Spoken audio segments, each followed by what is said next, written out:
actively pursuing, however, any leads of any potential associates of the shooter that was involved in this incident. So I say that to say we're following up any potential leads through the investigation to ensure if there are any associates involved in this that we find them, we identify them. So that's part of, again, the ongoing investigation. There is no evidence of a list of schools being targeted. However, there is a lot of evidence that is being recovered and evaluated. We're going through everything to determine if there is any active threats to any schools in this area, this county, and the state of Georgia. And we will continue to monitor that throughout this investigation, throughout the evening as we carry on. There was a call, as we're aware of, to a local high school as well this morning with a reported threat. Police responded and investigated and determined that there was no threat after all. There's been reports that a Colton Gray, who is another student here at the school, was involved, or that Colton Gray was involved in this. If you recall from a previous press conference earlier this afternoon, the individual that we have arrested and will be charged with this, his name is Colt Gray. But there is another student here at the school with a very similar name. We want to ensure everyone that Colton Gray is not involved in this incident. That is the name that I provided you earlier this afternoon. So those reports were inaccurate, if that was passed on to you. I do, however, want to identify the victims of this incident today, those that lost their life in this tragic event. Mason Schermerhorn, age 14, who is a student here at the school.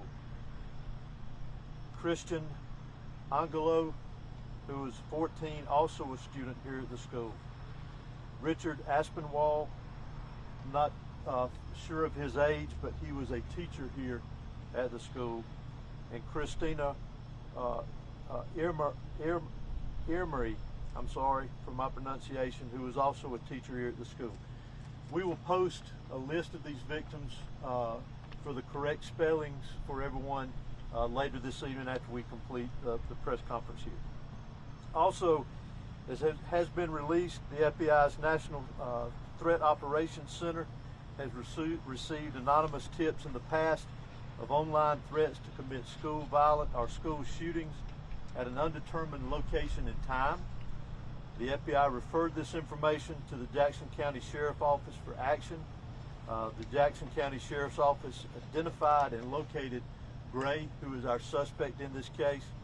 They conducted an investigation at that time, and there was no probable cause for arrest or to take any additional law enforcement action. This is not recent, this is in the past, but we wanted to bring that to your attention because we are pursuing that, working with the FBI on that, and any connection to that incident that could be connected to today's incident as well. Also, we're also aware of some previous contacts that the Department of Family and Children Services in the area had with the suspect in his family, and we are pursuing that avenue as well too to see if that has any connection with today's incident. Let me stress again, as we have many times, that this is still a very fluid investigation. It is still very active. We will have agents and there will be law enforcement personnel that will be pursuing investigative leads and collecting evidence throughout the night and into much of tomorrow, I would anticipate as well. We again ask for your patience in that. This is a criminal investigation, and we're going to treat it like that. So I apologize ahead of time if we don't answer some of the questions that you may ask, so please understand. I also want to bring note to one very special thing that we do not need to forget about here, is we have heroes in our midst. We've talked about our law enforcement personnel, our fire, our EMS. Those that are deceased are heroes in my book.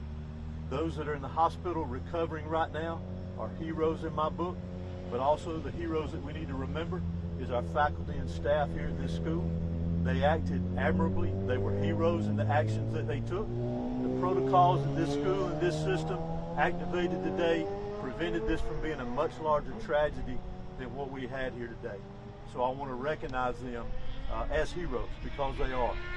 and continue with our thoughts and prayers, as has been mentioned, for the families that were lost here today, those that were lost here today, those that are recovering in the hospital, and obviously those that were affected directly by this tragedy here at the school, and all of the community of Barrow County. We need to continue to have them in our thoughts and prayers.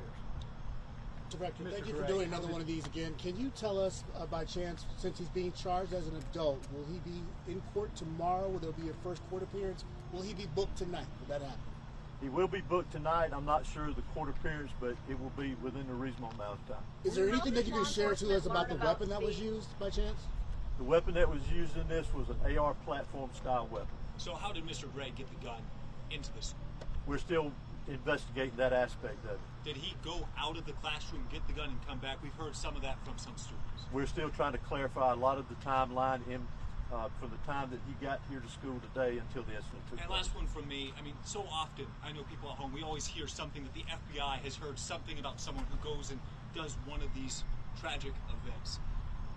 How can we stop this from happening? Because it feels like this happens every single time there's a school shooting that we've heard that there was a prior threat or there's prior knowledge. When lives are at stake, how can we stop this from happening in the future? Well, there's a variety of ways, in my personal opinion. Community involvement, what our school system is doing here to ensure that. Whether we'll be able to stop it completely one day or not, I don't know. Those are decisions that each individual is making on their own to do this. But again, I go back to what I said earlier about the heroes here that prevented things from being a lot worse today. But we've got to take action within our own communities, take care of each other, be aware of our surroundings and what's going on in our community. Jackson County Sheriff interviewed the family last year, and they found hunting rifles in the family home. Was an AR platform weapon among those weapons that were in the home during that interview? Again, that's part of a lot of the things that we're trying to clarify within the investigation. Again, we're very early. About the parent situation, was it from a 911 call from a faculty or staff member or from a student? Can you just expand on that since they got here within minutes? Could you also expand on why it was a female faculty member walking around looking for the student minutes before he shot up the school? Can y'all clarify that? I'll let Director Hosey answer that question. Source officer didn't approach him. Ma'am, let's get this question right here, and then we'll come back. You asked how was they notified? Yeah, we discussed today, heard earlier, law enforcement here within several minutes. So we're just curious how the notification went through. Did 911 hear about it from a student, or was it a faculty that made that alerting law enforcement? All of our teachers form of an ID called Centegix.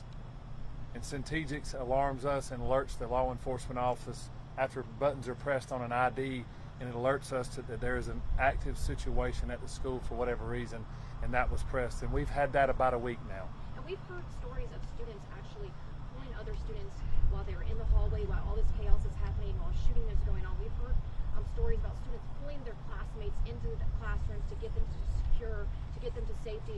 What do you think that says about these young folks who are, very 13, 14, 15 years old, that they're looking out for one another like that? It's admirable. It's like Director Hosey said, we have heroes among us, and those students and teachers that did that today saved a lot of lives. This could have been way worse than what and again, the investigation is still trying to file through that information, but those kids are heroes and brave as well to do that when they hear an active shooter around them. You talked about the let me get this one question right here.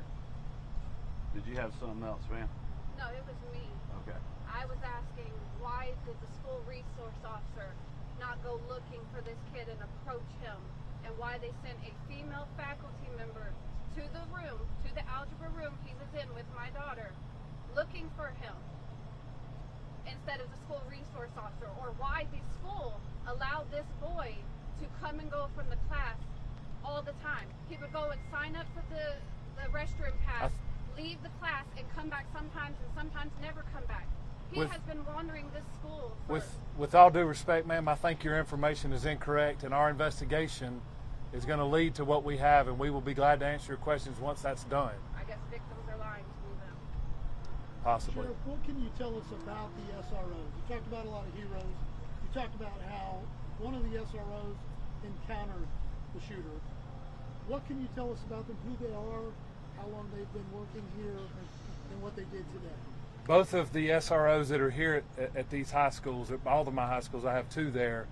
Both of the SROs, to include a 3rd one, was here today, not for any other reason other than to help and assist today. They're the true heroes as well. They were actively looking. They had an alert, I guess, if you will, and when they interjected, or when this shooting began, they interacted with the shooter, Mr. Gray, and as soon as they made contact with him, he gave up immediately. Can you share these officers' names? Not at this time. I'd rather not. Sure, Where is Director. the shooter right now? You said in custody. The shooter is in custody at the Bear County Detention Center because he is a juvenile. He's being booked in, and he will be transported to RYDC. Were officials or school administrators tipped off by a threat here before the shooting happened? I'm not aware of that at this time. Sheriff or Director, can you say the condition on those injured that were taken to the hospital? Have you got any updates on how they're doing? All of our victims that are at the hospital are going to make it and going to recover well, as we've been told, and we don't expect any more fatalities at this time. Last question. Has there been any shooting or tragedy to this scale inside a Georgia school that you're aware of? Can you speak to that? I can't speak to that, no. Can you put this in perspective for us then? What today has meant for law enforcement, for students, all of those affected? Tragic. When someone preys on kids, it's tragic. Like I said earlier, hate is not going to prevail in our county, and hate's not going to prevail in our state. And pure evil did what happened today. That's all I can tell you. I want to continue to say that. I'm proud of the men and women behind me. I'm proud of the women that stood beside me. I'm proud of the men and women who protected these kids. I'm proud of this staff. I'm proud of this community. And I just ask for prayers. Governor, Thank you. Is there any more your office can do to prevent shootings like this in schools?